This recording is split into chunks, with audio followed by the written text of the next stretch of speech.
എൻ്റെ ചേട്ടൻ പുറത്തിറങ്ങിയിട്ടുണ്ട്. അറിഞ്ഞായിരുന്നോ? പുള്ളി എൻ്റെ അത്ര ഫണ്ണല്ല, ചില വയലൻ്റാ. അറിയാം. മൂത്തോന് തന്നെയാണ് അവന് വേണ്ടത്. എനിക്ക് പേടിയൊന്നുമില്ല, എന്നാലും ചേട്ടനല്ലേ. അതിന് എന്തെങ്കിലും സഹായം ആവശ്യം വന്നാൽ വിളിക്കും. വരുമോ? ഇയാളിതൊരു കൂട്ടം ജാടയാണ്. വരാന്ന് പറയടോ. അവനൊരു ഭ്രാന്തനാണ്. നിന്റെയൊക്കെ കുടുംബ പ്രശ്നത്തിൽ ഞാനതിന് തരണം. ബ്രോ, നമ്മളൊക്കെ ഒരു കുടുംബമല്ലേ ബ്രോ? അല്ല ബ്രോ,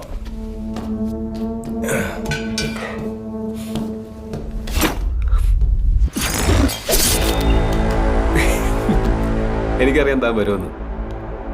ഇല്ലെങ്കിൽ ചാത്തന്മാര് തന്നെ കൊണ്ടുവരും. നീ വിളിക്ക്, നമുക്ക് നോക്കാം.